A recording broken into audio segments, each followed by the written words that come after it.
ഇതിപ്പോൾ എല്ലാവർക്കും അറിയാമല്ലോ, നമ്മുടെ നാട്ടിലൊക്കെ ധാരാളമുള്ള ഒരു ചുവന്ന ചീര. ഇതുകൊണ്ട് നമുക്ക് നല്ലൊരു തോരൻ ഉണ്ടാക്കിയെടുക്കാം. ഒരു 4-5 പച്ചമുളക് എടുത്തിട്ടുണ്ട്. ഇത് അധികം എരിവില്ലാത്തതാണ്, അതുകൊണ്ടാണ് ഇത്ര എടുത്തിരിക്കുന്നത്. 2 ചെറിയ സവാള, ഒരു 5-6 അല്ലി വെളുത്തുള്ളി, ഒരു 1.5 കപ്പ് തേങ്ങ. ഇത് ഞാൻ അമർത്തി എടുത്തിരിക്കുന്നതാണ് കേട്ടോ.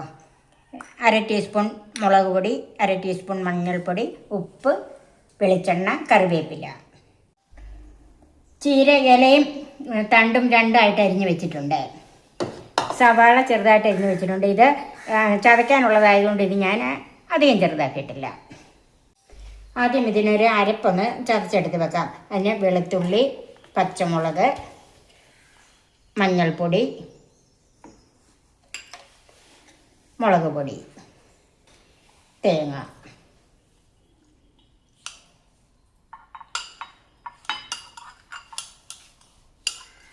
വെള്ളം ഒഴിക്കാതെ ഒന്ന് ചതച്ചെടുക്കണം.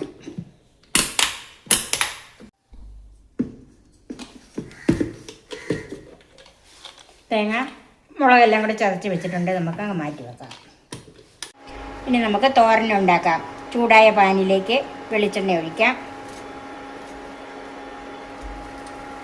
ഒരു 1.5 ടേബിൾ സ്പൂൺ വെളിച്ചെണ്ണ ഒഴിച്ചിട്ടുണ്ട്. കടുക് ചേർക്കാം.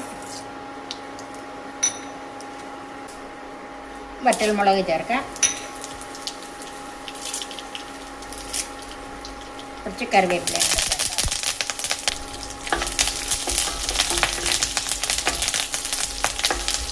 മുളകൊക്കെ ഒന്ന് മൂത്തിട്ടുണ്ട്. അതിലേക്ക് അരപ്പ് ചേർക്കാം.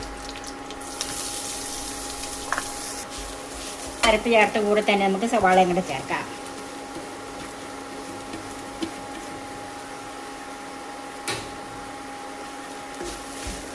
ഈ ഒരു മീഡിയം ഫ്ലെയിമിൽ മതി.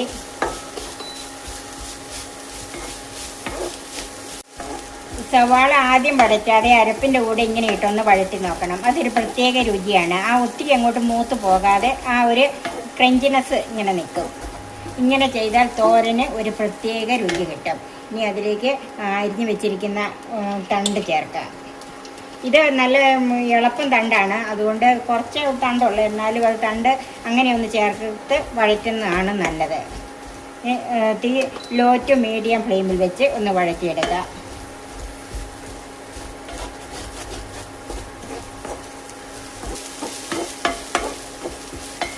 എല്ലാം കൂടി ഒന്ന് കൂട്ടി വെക്കാം. അടച്ച് വെക്കുന്നില്ല. അപ്പോൾ ഇതിനൊന്ന് ആവി കയറിയിട്ടുണ്ട്. നമുക്ക് ഒന്ന് മിക്സ് ചെയ്യാം.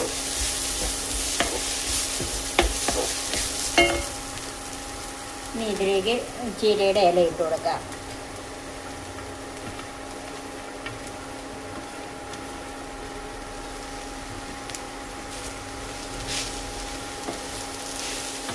നന്നായിട്ട് മിക്സ് ചെയ്യണം. ചീര തോരൻ വെക്കുമ്പോഴത്തേക്ക് ഒരിക്കലും അടച്ച് വെച്ച് വേവിക്കരുത്. അത് ഏത് ചീരയായാലും അതിൻ്റെ കളറും മാറാതിരിക്കും. അല്ലെങ്കിൽ ഇതിൻ്റെ അടച്ച് വെച്ചാൽ വെള്ളം വീണ് കഴിയുമ്പോഴത്തേക്കും ചീരയിലയുടെ കളറും മാറിപ്പോകും. അതിന് ടേസ്റ്റിനും വ്യത്യാസം വരും.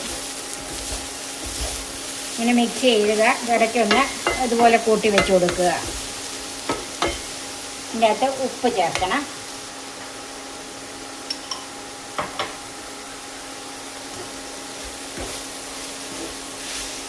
നന്നായിട്ട് മിക്സ് ചെയ്യണം.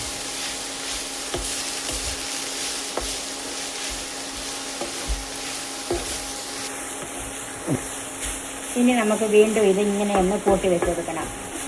ഇടയ്ക്കിടയ്ക്ക് മിക്സ് ചെയ്യുക. വീണ്ടും ഒന്ന് ഇതുപോലെ കൂട്ടി വെക്കുക. അടച്ച് വെക്കരുത്. ഇങ്ങനെ 2-3 കാര്യങ്ങൾ ശ്രദ്ധിച്ചാൽ ചീര തോരൻ വെക്കുമ്പോൾ അതിനൊരു പ്രത്യേക രുചി ഉണ്ടാകും. നിങ്ങൾ ഇങ്ങനെയാണോ ചെയ്യുന്നത്? ആണെങ്കിൽ ഒന്ന് കമൻറ്റ് ചെയ്യണം. അല്ലെങ്കിൽ നിങ്ങൾ ചെയ്യുന്ന രീതി ഒന്ന് കമൻറ്റ് ചെയ്യണം കേട്ടോ.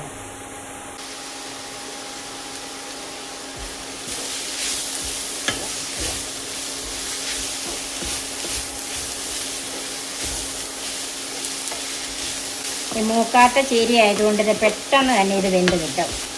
ഇടയ്ക്ക് ഇങ്ങനെ കൂട്ടി വെക്കുകയും പിന്നെ ഇതുപോലെ മിക്സ് ചെയ്ത് ചിക്കി തോർത്തിയെടുക്കണം.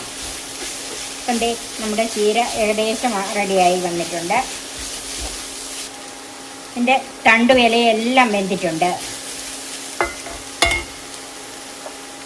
ഇനി ഇതിലേക്ക് ഒരു 1/2 ടീസ്പൂൺ വെളിച്ചെണ്ണ ഒഴിച്ചു കൊടുക്കാം.